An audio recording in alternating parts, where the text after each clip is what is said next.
Iran ने ये दावा किया है और जवाब दिया है डोनाल्ड ट्रंप की बात का, क्योंकि डोनाल्ड ट्रंप बार बार ये कह रहे हैं कि ईरान मेरे से राब्ते कर रहा है, ईरान के लोग हमारी मिन्नत कर रहे हैं, ईरान के लोग मुज़ाकरात करना चाहते हैं। हालांकि पब्लिकली ये बात डोनाल्ड ट्रंप ने खुद कही थी, और जब उन्होंने कहा कि वो मुज़ाकरात करना चाहते हैं तो उसके बाद ईरान की जानिब से मुज़ाकरात की ऑफर को मुस्तरद किया गया था। फिर डोनाल्ड ट्रंप को काफ़ी शर्मिंदगी हुई, और फिर डोनाल्ड ट्रंप के साथी नेतन्याहू और इसराइल की जानिब से एक दबाव भी आया। तब से लेकर अब तक डोनाल्ड ट्रंप ये कह रहे हैं कि ईरान मुज़ाकरात करना चाहता है लेकिन मैं नहीं करना चाह रहा। ईरान ने कहा कि हमने जंग बंदी की कोई दरख्वास्त नहीं की, अमेरिका से बातचीत को हम मुस्तरद करते हैं। अमेरिका ने बातचीत और मुज़ाकरात का मौका ज़ाया कर दिया और हमें धोखा दिया। ज़मीनी हमले के मुंतज़िर हैं कि हम पर ज़मीनी हमला किया जाए, और उसके लिए हम अपने आप को तैयार कर रहे हैं। ये ईरानी वज़ीर ख़ारजा अराक़ची का स्टेटमेंट है जो उन्होंने गुज़िश्ता दिन दिया। अच्छा, ट्रंप के बकौल उन्होंने ईरान की फ़िज़ाई और बहरी क़ुव्वत को मुकम्मल तौर पर तबाह किया। ये डोनाल्ड ट्रंप ने दावा किया। ये फ़िज़ाई क़ुव्वत तो ना होने के बराबर थी, और समंदर के अंदर दावा तो डोनाल्ड ट्रंप कर रहे हैं, लेकिन ईरान ये कहता है कि हम तबाही फेर रहे हैं, हम अटैक कर रहे हैं। एक अमरीकी ऑयल टैंकर को भी निशाना बनाया ईरान ने, और वो जो निशाना बनाते हैं उसके बाद फुटेज भी जारी करते हैं, वो बताते हैं कि हमने ये किया। और डोनाल्ड ट्रंप ने ये कहा कि हमने उनकी कुव्वत तबाह कर दी है, और साथ ही साथ उन्होंने वार्निंग दी पासदारान इनकलाब, जो एक फोर्स है ईरान की जो इस वक्त ये अटैक कर रही है, उनके कमांडर्स को वार्निंग दी कि वो ओहदे छोड़ दें तो उन्हें माफी मिल सकती है, वरना फिर उनके ऊपर हमले होंगे और उन्हें नुकसान पहुंचाया जाएगा। एक और बड़ी अजीब चीज की डोनाल्ड ट्रंप ने, मुझे पहले समझ ही नहीं आई। डोनाल्ड ट्रंप ने कहा कि जो नया सुप्रीम लीडर मुंतखब किया गया ईरान में, मुश्तबा खामनई, आयतुल्ला खामनई के बेटे हैं, उनके बारे में डोनाल्ड ट्रंप ने कहा जी कि मुझे वो कबूल नहीं है, खामनई का बेटा। और साथ उन्होंने ये कहा कि नए सुप्रीम लीडर के इंतखाब में मुझे शामिल किया जाए। यानी वो जो कमेटी है जो फैसला करती है कि नया सुप्रीम लीडर ईरान का कौन होगा, डोनाल्ड ट्रंप कहते हैं कि उसके इंतखाब में मुझे शामिल किया जाए, मैं बताऊंगा किसे ईरान का सुप्रीम लीडर बनाना है। अब मामला ये है कि ये तो उनका बड़ा मजहबी मामला है, और उनका अपना जाती अंदरूनी मामला है और अपना तरीक़ाकार है। अब इसमें डोनाल्ड ट्रंप मुदाखलत कैसे कर सकते हैं? देखिए, इसी को बोलते हैं रिजीम चेंज। डोनाल्ड ट्रंप चाहते हैं कि उनकी मर्जी से हो जाए, लेकिन ईरान इसके बारे में कुछ मानने को तैयार नहीं है। कुछ खबरें ऐसी भी आई है कि नेतन्याहू को तशवीश हुई है इसराइल को, और उन्होंने अमरीकी हुकूमत से इसके बारे में सवालात भी किए। खासतौर पर डोनाल्ड ट्रंप से पूछा है कि जनाब, हमें ये पता चल रहा है कि आप किसी और सोर्स के जरिए से ईरान को अंगेज कर रहे हैं। ये बात ना इसराइल के लिए बहुत परेशान कुन है कि अगर अमेरिका इस लड़ाई में से निकल जाता है तो फिर ईरान इसराइल को धोकर रख देगा। इसराइल की पूरी कोशिश होगी कि अगर अमेरिका इस लड़ाई को बंद करता है तो इसराइल के साथ भी ईरान की मुकम्मल जंगबंदी हो और इसराइल को ईरान से मुकम्मल तहफ़्फ़ुज़ दिया जाए। ये बात हम सब ने देख ली, और हम सबको इस बात पे यकीन है कि अगर 1-on-1 लड़ाई हो, अमेरिका बीच में ना हो, तो इसराइल की दुर्गत बना सकता है ईरान। ये तो हमने देख लिया, हमें आइडिया हो गया कि जिस किस्म की उसके पास ताकत है, मिसाइलों की, ड्रोन्स की, उनके जरिए से वो इसराइल के लिए बड़े मसाइल पैदा कर सकता है। बल्कि फिर हिजबुल्लाह भी शामिल हो जाती है, हमास भी शामिल हो जाती है, दीगर तंजीमें भी शामिल हो जाती हैं, तो इसराइल के लिए प्रॉब्लम बढ़ जाती है अगर अमेरिका ना हो तो अमेरिका का निकलना ही इसराइल के लिए डरावना ख्वाब है। तो तजियाकार ये कह रहे हैं कि इंडिया को एक सेकंड ऑप्शन के तौर पे रखा गया है इसराइल की जानिब से, और इसीलिए नरेंद्र मोदी ने बड़ी जपियां शपियां डाली थी नेतन्याहू के साथ, और बहुत सारे ट्वीट भी किए थे, बहुत सारी यादगारी बातें भी की थी। अब इसमें एक ईरानी सफीर है, उन्होंने भी स्टेटमेंट दिया इंडिया के हवाले से कि इंडिया ने ना तो माफी मांगी है, ना कोई राब्ता किया है। हालांकि इंडिया के मेहमान थे जो नेवी के लोग ईरान के आए हुए थे, फौजी, और उनका शिप वहां पे मौजूद था, उसे डबो दिया गया और बहुत बड़ी तादाद में लोगों का कत्लेआम किया गया अमेरिका की जानिब से। तो ना अमेरिका की मजम्मत की, ना ईरान के साथ ताज़ियत की, और वो कोई राब्ता कर नहीं रहे। तो जब ईरानी सफीर से पूछा गया, उन्होंने कहा जी ये बात तो फिर आप इंडिया से पूछे ना, हमसे ना पूछें। तो इंडिया के ईरान के साथ ताल्लुकात काफी खराब हुए हैं, और मुमकिन है कि इसराइल ने एक ऑप्शन के तौर पे इंडिया को वाकई रखा हो, जैसा कि कुछ तज्जियाकार दावा कर रहे हैं। नाज़रीन, सऊदी अरब की खलीजी ममालिक में एक लीडिंग पोजीशन है, इसे कोई इनकार नहीं कर सकता। यानी सऊदी अरब से बेहतर पोजीशन खलीजी ममालिक में किसी की नहीं है, और सबसे बड़ा मुल्क भी वही है। रकबा भी बहुत ज्यादा है सऊदी अरब का, और साथ में खाना काबा वहां पे है, मस्जिद नबवी वहां पे है। तो उस वजह से भी खादमैन हरमैन शरीफैन होने की वजह से भी सऊदी हुक्मरानों को एक अलग से हैसियत हासिल है। तो सऊदी अरब ने एक स्टेटमेंट दिया एक मरतबा फिर, उन्होंने कहा जी अपनी सरजमीन ईरान के खिलाफ इस्तेमाल नहीं होने देंगे, ना फिजा, ना समंदर, ना जमीन। ये सऊदी अरब का स्टेटमेंट है, इस पे ईरान ने उनका शुक्रिया अदा किया सऊदी अरब का। देखिए, इससे पहले सऊदी सरजमीन इस्तेमाल हुई है, और सऊदी अरब में अमरीकी अड्डे मौजूद हैं। अब जब उन्होंने सरजमीन इस्तेमाल की तो वो अमरीकी अड्डों के ऊपर अटैक किया ईरान ने, तो सऊदी अरब ने अब ये कहा है कि वो अपनी सरजमीन को इस्तेमाल नहीं होने देंगे ईरान के खिलाफ। ये ईरान के लिए बड़ी पॉजिटिव चीज है और ये स्टेटमेंट तब आया जब सऊदी अरब के अंदर ईरान ने काफी अपने टारगेट हिट किए हैं और कुछ सऊदी अरब के अंदर ऐसे टारगेट हिट हुए हैं जिनके बारे में ईरान कहता है कि ये हमने नहीं किया। लेकिन पहले आप ये ले लें कि सऊदी अरब कह क्या रहा है और मामला है क्या। देखिए, सऊदी अरब के कुछ सोर्सेज, हत्ता के सऊदी अरब के जो बाखबर सहाफी हैं, वो भी अब ये दावा कर रहे हैं और सऊदी अरब में कोई सहाफी अपने से दावा कर नहीं सकता। सऊदी हुकूमत इस मामले में बहुत सख्त है। आप कोई ऐसी खबर दे नहीं सकते सऊदी अरब में जिससे वहां की हुकूमत इख्तलाफ करती हो। तो सऊदी सहाफी अगर कोई बात करते हैं तो इसका मतलब ये है कि सऊदी गवर्नमेंट की भी लगभग यही बात है।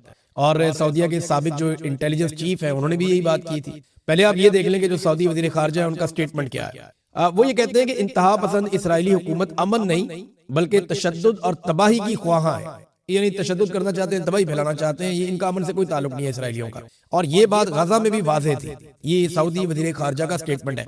अब सऊदी अरब के सोर्सेज और वहां के सहाफी ये दावे कर रहे हैं कि इब्तदाई तहकीकात जो की गई हैं सऊदी अरब में और दीगर गल्फ ममालिक में, उनमें पता चलता है कि गल्फ ममालिक पर होने वाले तमाम हमले ईरान ने नहीं किए। यानी कोई और भी है जो गल्फ ममालिक में हमले कर रहा है। और इस पे उन्होंने फर्दर ये कहा कि खदशा है कि इसराइल और अमेरिका ने गल्फ को जंग के अंदर घसीटने की कोशिश की है।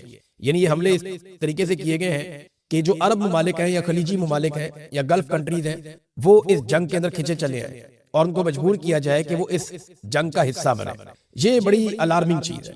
और ये अब तहकीकात हो रही है ना, इब्तदाई तौर पे तो पता चल रहा है कि ईरान ने जो अटैक किए वो तो सिर्फ अमेरिकन पे किए, अमेरिकन एम्बेसी पे कर दिया, CIA के ऑफिस पे कर दिया, अमेरिकन रेडार्स के ऊपर कर दिया, उनके कम्युनिकेशन के सिस्टम के ऊपर कर दिया, समंदर में उनका कोई एसेट है तो वहां पे कर दिया, जो अमेरिका के पास बेसिस है वहां पे अटैक कर दिया। वो तो बहुत तबाही फेरी। अब उनकी जो है वो सैटेलाइट फुटेजेस आ रही है, उस पे अमेरिका को बड़ी तशवीश है। अब चीन भी वो सैटेलाइट रखता है, रशिया भी रखता है, तो दुनिया को मिल तो जाती है। CNN से बहुत तंग है, कुछ और मीडिया हाउसेज है, अल जजीरा, उनसे वो बहुत तंग है कि ये पूरी दुनिया को दिखा रहे हैं कि अमेरिकन बेसिस को तबाह किया गया है ड्रोन से और मिसाइलों से। तो ये अमेरिका के लिए जो सुपर पावर अपने आप को कहता है उसके लिए इसमें सुबकी और शर्मिंदगी वाली बात तो है। एक और नाज़रीन बड़ी तशवीशनाक खबर आई है, ये अमेरिका से आई है। इससे पहले मैंने कुछ इसराइलियों को ये बात करते हुए सुना भी और उनके मैंने क्लिप्स देखे। उसके बाद जो अमेरिकी सहाफी हैं जिनका मैंने पहले भी जिक्र किया था, ये टक्कर कार्लसन, इन्होंने एक बड़ी अलार्मिंग किस्म की खबर दी है। और ये खबर पहले भी मौजूद थी, लेकिन अब क्योंकि इसकी तस्दीक होती चली जा रही है तो मैं आपके साथ शेयर कर रहा हूँ कि मस्जिद अक्सा को शहीद करने का मंसूबा, जिस तरह गल्फ कंट्रीज में इधर उधर से मिसाइल आकर लगे हैं ना, ऐसे ही कहीं से कोई मिसाइल आकर मस्जिद अक्सा पे लग सकता है और मस्जिद अक्सा को शहीद करने के बाद उसका इल्जाम लगा दिया जाएगा ईरान पे, ताकि अरब ममालिक या गल्फ कंट्रीज मिलकर ईरान के ऊपर अटैक करें और ये आपस में लड़ने लगे।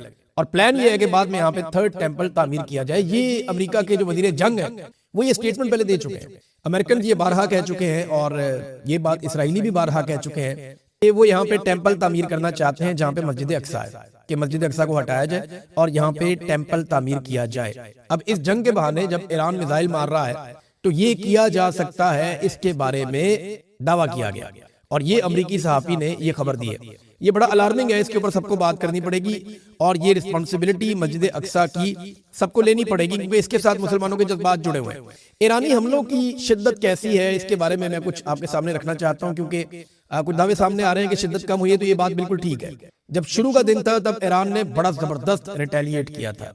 हफ्ते वाले दिन ईरान ने बड़े शदीद हमले किए थे और सैकड़ों मिसाइल और ड्रोन्स दाग दिए थे। उसके बाद बदतरीज जो हमले किए जा रहे हैं उनमें तादाद कम होती चली गई। तादाद कम होने की वजह क्या है? देखिए, एक तो पहले दिन खामनाई को शहीद किया गया था और बच्चियों की बहुत बड़ी तादाद शहीद हो गई थी, तो वो इंस्टेंट रिएक्शन था जिसमें ईरान ने बड़ा शदीद हमला किया था और अपने बहुत सारे हथियार चला दिए थे पहले दिन। फिर अमेरिकी अड्डे उस वक्त पूरी तरह से फंक्शनल थे, तो उस वक्त उन अड्डों के ऊपर बड़ी भारी बमबारी की गई थी। अब ज्यादा अमेरिकन यहाँ पे नहीं है, बहुत सारे अमेरिकन निकल गए हैं, उन्होंने बहुत सारी जगह खाली कर दी हैं, तो अब हथियार यहाँ पे इस्तेमाल कम किए जा रहे हैं। एक ये वजह भी है। तीसरा ये है कि टारगेट का तयन पहले हो चुका था कि ये टारगेट्स हैं, इनको लॉक किया हुआ था, जैसे ही वक्त आएगा तो इन टारगेट्स को हिट करेंगे और यही हुआ था। और अब नए टारगेट्स जो है ना वो दूर हैं और ईरान की वहां तक रेंज नहीं है। अमेरिकन तैयारे अब यहाँ से उड़ उड़ के नहीं आ रहे, वो अब दूर से आ रहे हैं। उन्हें यूरोप में, बरतानिया में, जहां जहां पे उनको अड्डे मिले वो वहां से अपनी कार्रवाइयां अब कर रहे हैं। और जो अब्राहम लिंकन उनका एक शिप है वो उसको भी दूर ले गए हैं ईरान के मिसाइलों की रेंज से, तो इसके जरिए से अब वो दूर से अटैक करते हैं अमेरिकन। तो यहाँ पे जो खित्ते के अंदर उनके एसेट्स थे वो अब उस तरह नहीं है जैसे पहले थे, तो ईरान ने उनको हिट किया। फिर ईरान ये भी चाहता है कि हथियारों को बचाकर वो एक लंबी लड़ाई लड़ने के लिए अपने आप को तैयार करे। मगर हुआ यह है कि गुज़िश्ता 24 घंटों में इसराइल ने और अमेरिका ने बड़े खौफनाक अटैक किए हैं तेहरान पे। 2-2 हजार पाउंड के बम गिराए गए और रिहायशी इलाकों में गिराए गए हैं, गुंजान आबाद इलाकों में गिराए गए। ईरान के बहुत सारे दफातर तबाह कर दिए हैं, उनका फौज, उनके रेडार, उनका इंफ्रास्ट्रक्चर, उनका कम्युनिकेशन सिस्टम। ईरान में बहुत तबाही फेरी है अमेरिका ने और इसराइल ने। लगभग 2000 के करीब हमले हो चुके हैं मुख्तलिफ मकामात के ऊपर ईरान में, इसराइल और अमेरिका की जानिब से। और ये देखें आप, ये 6 दिन का खेल है सारा, 6 दिन के अंदर हुआ है सारा कुछ। आज 7वां दिन है, तो आप अंदाजा कर लें कि कितने शदीद हमले हैं जो ईरान के ऊपर किए जा रहे हैं। तो ईरान को इस बात का आइडिया है कि लड़ाई लंबी है, लेकिन जब शदीद हमले होते हैं तो फिर रद्द अमल भी शदीद आता है। ये जो आखिरी दिन गुजरा है जुमेरात का दिन, जब अमेरिका और इसराइल की जानिब से शदीद हमले किए गए, तो फिर ईरान ने नए ड्रोन भी इस्तेमाल किए, हदीद नाम का मैंने आपको पहले बताया था, खैबर मिसाइल भी इस्तेमाल किए, क्लस्टर बम भी इस्तेमाल किए, और उसके विजुअल्स भी आ रहे हैं, मनाजिर आ रहे हैं कि वो एक बम बहुत सारे बमों में तकसीम हो जाता है और वो आग लगाता है, तबाही फैलाता है। तो इसराइल के ऊपर अटैक ज्यादा कर रहा है ईरान। एक चीज और मैं आपको बताऊं कि ऐसा नहीं है कि ईरान के सारे टारगेट जाके लगते हैं। ईरान का एक ड्रोन और एक मिसाइल ये बड़ी कड़ी आजमाइश से गुजरता है जब ये जमीन को जाके टकराता है। उससे पहले देखिए ना, ये पहले निकलता है तो ये समंदर से गुजरता है, फिर यहाँ पे उसको इंटरसेप्ट किया जाता है, उसके बाद दीगर ममालिक आ जाते हैं, कोई ना कोई अरब मुल्क आता है, फिर उसके बाद सऊदी अरब, उर्दन के बाद जो है फिर ये दाखिल होता है इसराइल की जानिब। तो इन सारे मुल्कों के इंटरसेप्टर हैं, ये इन सब से बच बच के इसराइल तक पहुंचता है। तो ये बड़ी हिम्मत है ईरान के मिसाइल की या ड्रोन की कि अगर वो अपने टारगेट को जाके हिट कर देता है, या तिल अवीव में या किसी और जगह पे, यरूशलेम में, जहां पे भी इसराइली एसेट्स हैं, वहां पे जाके अगर ये हिट करता है तो ये इनकी बहुत बड़ी कामयाबी है। बहरहाल एक चीज है कि गल्फ ममालिक को इस बात का पता चल गया है कि अमेरिका यहाँ पे उनकी हिफाजत के लिए नहीं, इसराइल की हिफाजत के लिए था। यानी अरबों की हिफाजत से ज्यादा अमेरिका की तरजीह है कि वो इसराइलियों की हिफाजत करे, और ये होता हुआ अरबों ने देख भी लिया। मुझे लगता है कि इस जंग के बाद अरब अपना कुछ ऐसा फैसला जरूर करेंगे जिससे वो कोई नई हिकमत अमली बनाएंगे अपने दिफा के हवाले से। और दिफा करना किससे, आपस में तो उन्होंने लड़ना नहीं है। अरबों की लड़ाई तो सिर्फ इसराइल के साथ है, ना पाकिस्तान ने अरबों से लड़ना है, ना ईरान ने अरबों से लड़ना है। ये आपस में तो लड़ना ही नहीं इन्होंने। सारे मुसलमान मुल्क हैं, इनके अच्छे ताल्लुकात हैं, और शिया सुन्नी लड़ाई भी अब खत्म हो जानी चाहिए। और बहुत हद तक इसके अंदर मुसलमानों में इत्तफाक राय पाया भी जाता है। बहरहाल ये इसराइल के साथ लड़ाई का मामला है, तो फिर इसराइल को भी प्रोटेक्ट करेगा और अरबों को भी प्रोटेक्ट करेगा एक ही मुल्क, तो ये मुमकिन नहीं है। अरबों को मेरे ख्याल में अब फैसला करना पड़ेगा। कुर्दिश फोर्सेस जो हैं उनका भी स्टेटमेंट आया जो बड़ा पॉजिटिव है। यहाँ पे कुर्दिस्तान रीजनल हुकूमत है, उसका रद्द अमल है। उन्होंने कहा कि अमेरिका का मीडिया और उनकी हुकूमत ने जो खबरें फैलाई हैं, जो आर्मी अखबारात में और मुख्तलिफ जगहों पे छपी हैं कि कुर्दों ने अटैक कर दिया, ये खबर मैंने भी आपको बताई थी कि कुर्दों ने अटैक कर दिया ईरानी फोर्सेस के ऊपर, तो ये इक्का दुक्का वाकया तो हो सकते हैं, लेकिन ये बतौर पॉलिसी के नहीं किया गया और ये झूठ है। वो कह रहे हैं जी हम कोई हमला ऐसा नहीं करने जा रहे, हम अमेरिकन हथियार लेके ऐसी किसी लड़ाई का हिस्सा बनने नहीं जा रहे, ये उनकी जानिब से दावा किया गया। ईरान ने, मैंने आपको बताया था कि अमेरिकी टैंकर तबाह किया खलीज फारस में, और अमेरिका के अंदर जो पेट्रोल की कीमतें हैं गुज़िश्ता 1 साल में इतनी ज्यादा नहीं थी जितनी अब हो गई। अमेरिका में पेट्रोलियम मसनूआत की कीमतें इस हमले के बाद मजीद बढ़ गई हैं। वैसे भी जो बहरान आलमी मंडी में पैदा हुआ है तो कीमतों का असर तो अमेरिका पे, यूरोप पे, पूरी दुनिया पे जाएगा। पाकिस्तान में पेट्रोल की किल्लत पैदा हो गई है, हुकूमत कोई और मौक़िफ़ दे रही है। ओगरा का मौक़िफ़ कुछ और है, कह रहे जी बहुत पेट्रोल है हमारे पास, जबकि डीलर्स हैं वो अलग तरह का बयान दे रहे हैं कि नहीं जी महदूद है हमारे पास। अवाम के अंदर बेचैनी है, अवाम दौड़ रही है कि जनाब हम अपना पेट्रोल इकट्ठा कर लें, ये ना हो कि हम घर बैठ जाए। दूसरा, हुकूमत ये सोच रही है क्योंकि स्मार्ट लॉकडाउन लगा दिया जाए, लोग ज्यादा घरों से निकले ही ना, पेट्रोल का कम से कम इस्तेमाल करें ताकि जो पेट्रोल है उसको लंबे अरसे तक इस्तेमाल किया जा सके। अब डीलर ये चाहते हैं कि वो पेट्रोल अवाम को ना दें और पेट्रोल को रोकें, ताकि जैसे इसकी कीमत बढ़े तो वो इससे मुनाफा भी कमा सके। तो पाकिस्तान में तो ये चीज चल रही है, जब भी कोई बहरान आता है तो उससे फायदा उठाने की सब कोशिश करते हैं, और पाकिस्तानी हुक्मरानों की तवज्जो इन मामलात की तरफ नहीं है, उनकी तवज्जो किसी और मामले की तरफ। दुनिया उनका मजाक उड़ाती है। ये रशिया के साबिक सदर हैं दिमित्री मेदवेदेव, और ये साबिक रूसी सदर भी हैं, साबिक रूसी वजीर आजम भी हैं, और इस वक्त सिक्योरिटी काउंसिल ऑफ रशिया के डिप्टी चेयरमैन भी है। उन्होंने तंज किया है शहबाज शरीफ जैसे लोगों पे। तंज करते हुए उन्होंने क्या कहा, जरा ये आप सुने। इन्होंने तंज करते हुए कहा कि जनाब क्यों ना डोनाल्ड ट्रंप को अमन का नोबेल इनाम दे दिया जाए, जंगें शुरू करने पे, मासूमों को कत्ल करने पे। तो दुनिया पाकिस्तान के ऊपर तंज कर रही है, लेकिन पाकिस्तान को समझ नहीं आ रही, और पाकिस्तानी हुक्मरान इस बात के लिए बिल्कुल आमादा नहीं है, फील्ड मार्शल आसिम मुनीर और शहबाज शरीफ, के डोनाल्ड ट्रंप से जो अमन के नोबेल इनाम की नामजदगी है वो पाकिस्तान वापस ले। पाकिस्तान ये करने के लिए तैयार नहीं है। न्यूयॉर्क टाइम ने अपनी रिपोर्ट में हवाले देकर यह साबित किया है कि जो मिनाब स्कूल के ऊपर अटैक किया गया, बच्चियों का स्कूल है जहाँ पे 170 के करीब बच्चियां शहीद हो गई थी और 60 के करीब अस्पतालों में पड़ी हुई हैं। ये बहुत बड़ा कत्लेआम है। अब ये न्यूयॉर्क टाइम ने साबित किया कि ये हमला इसराइल ने नहीं किया था। सरकारी बयानात का तज्जिया किया उन्होंने। जनरल केन ने इस बात की तस्दीक की है कि उस दिन ईरान के उस इलाके में अमेरिका ने कार्रवाई की थी। पेंटागन के नक्शे भी इस बात की तस्दीक कर रहे हैं और इसराइली हुकाम कह रहे हैं कि हमने तो यहाँ कार्रवाई नहीं की थी। तो ये अमेरिका ने कार्रवाई की थी क्योंकि 2016 तक ये एक फौजी अड्डे का हिस्सा था ये स्कूल, लेकिन 2016 के बाद इसकी सिचुएशन बदल गई थी। आज 10 साल के बाद अमेरिका ने वहां अटैक कर दिया और मासूम बच्चियों को शहीद कर दिया। लेकिन शहबाज शरीफ अमन के नोबेल इनाम की नामजदगी कभी वापस नहीं लेगा। सूरत-ए-हाल इनकी ये हो गई है कि पाकिस्तान तहरीक इंसाफ ने इसराइल के खिलाफ करारदाद पेश करने की बात की और नून लीग और पीपल्स पार्टी असेंबली से भाग गए। यानी करारदाद पेश करने की उन्होंने बात की, करारदाद पेश करना चाहते हैं, वो दौड़ गए असेंबली से, क्योंकि मुत्तफिका तौर पे मंजूर करवानी पड़नी थी ना, या पूरे पाकिस्तान के सामने नंगे हो जाते। और डर इस बात का भी था कि पाकिस्तान तहरीक इंसाफ अपनी करारदाद में अमेरिका और इसराइल दोनों की मजम्मत करते और नून लीग और पीपल्स पार्टी को वहां पे मौक़िफ़ देना पड़ता, या वो इस करारदाद के हक में वोट ना देते तो अवाम के सामने दलील होते, और अगर वोट देते तो डोनाल्ड ट्रंप से जूते खाते। तो ये बेचारों की बहुत बुरी सूरत हाल है। बिलावल जो है वो चुप करके बैठ गया जब पूछा गया कि डोनाल्ड ट्रंप का नोबेल इनाम। मरियम नवाज ने काफी बहरहाल सबूत दिया डिटाई का, और उन्होंने डिटाई के साथ कहा बच्चियां शहीद हो गई, इतनी तबाही फैल गई दुनिया के अंदर, 7 जंगें छेड़ दी इस आदमी ने। लेकिन मरियम नवाज ने बड़े आराम से कहा कि शहबाज शरीफ जो कर रहे हैं अच्छा कर रहे हैं। अच्छा, पाकिस्तान में बहुत सारे लोग जो है ना वो इसकी तारीफें कर रहे थे कि हम कितने अच्छे जूते पॉलिश करते हैं, पाकिस्तान को लड़ाई से बचा रहे हैं। नहीं, वो पाकिस्तान को लड़ाई से बचाने के लिए जूते पॉलिश नहीं कर रहे, वो अपनी हुकूमत बचाने के लिए और अपना किया हुआ जुल्म छुपाने के लिए, इमरान खान को जेल में रखने के लिए जूते पॉलिश कर रहे हैं। इनका कोई अमल इमरान खान के बगैर नहीं है। हर आईनी तरमीम, हर फैसला, हर चीज जो भी कानून साजी ये करते हैं इमरान खान की वजह से करते हैं। एस्टेब्लिशमेंट का मसला आज भी इमरान खान है। डॉक्टरों की मौजूदगी में इमरान खान ने कहा है कि ये गीदड़ है, और ये पाकिस्तान की एस्टेब्लिशमेंट को सबको मुखातिब करते हुए इमरान खान साहब ने गीदड़ से इनको तशबीह दी है। कुछ सोर्सेज ये भी बताते हैं, मुझे थोड़े दिन पहले एक दोस्त हैं वो कुछ लोगों से मिलकर आए पाकिस्तान से, और उन्होंने मुझे बड़ी राजदारी से एक चीज बताई थी, मैं उनका नाम नहीं लेता, लेकिन उन्होंने बताया कि इमरान खान साहब जेल मुलाकातों में आसिम मुनीर साहब के बारे में कुछ इस तरह से बात करते हैं जिससे खौफ पैदा हो जाता है, क्योंकि इमरान खान साहब बिल्कुल डरे हुए नहीं है, वो बड़े बेबाक होकर बात करते हैं, हालांकि उनके लोग बाहर आके उस तरह बात नहीं करते। और आसिम मुनीर के बारे में इमरान खान साहब ने जिस अंदाज में बात की है, वो रिकॉर्डिंग्स तो मौजूद है उन लोगों के पास, तो उसके सुनने के बाद जो है वो खौफ पैदा हो जाता है। ये बहुत करीबी सोर्सेज ने बताया था। इमरान खान साहब ने अल्लाह रब्बुल इज्जत पे तवक्कल करके जेल काट रहे हैं। किसी और पे भरोसा करने वाला आदमी जो है वो इतना दिलेर हो ही नहीं सकता।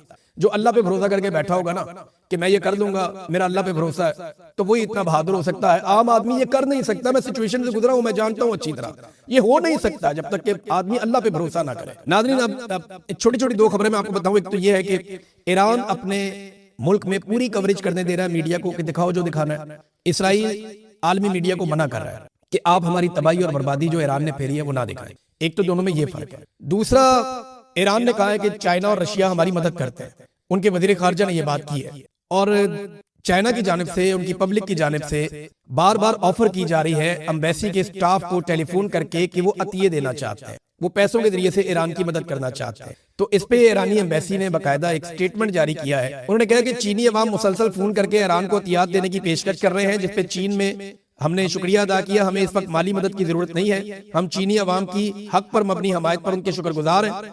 इस वक्त माली इमदाद कबूल नहीं की जाएगी। चीन में इस्लामी जमहूरिया ईरान का सफारतखाना मुहज़्ज़ब और इंसाफ पसंद चीन के अवाम का तहे दिल से शुक्रिया अदा करता है। देखें दुनिया किधर खड़ी है, चाइना किधर खड़ा है, और अमेरिका के साथ क्या हो रहा है। ये तो अल्टीमेटली होना था, जब आपको ताकत का बुखार चढ़ता है तो वो ऐसे ही उतरता है। ये पाकिस्तान में भी एक दिन ऐसे ही उतरेगा। अब तक के लिए इतने, अपना ख्याल रखिएगा, अपने चैनल का भी। अल्लाह।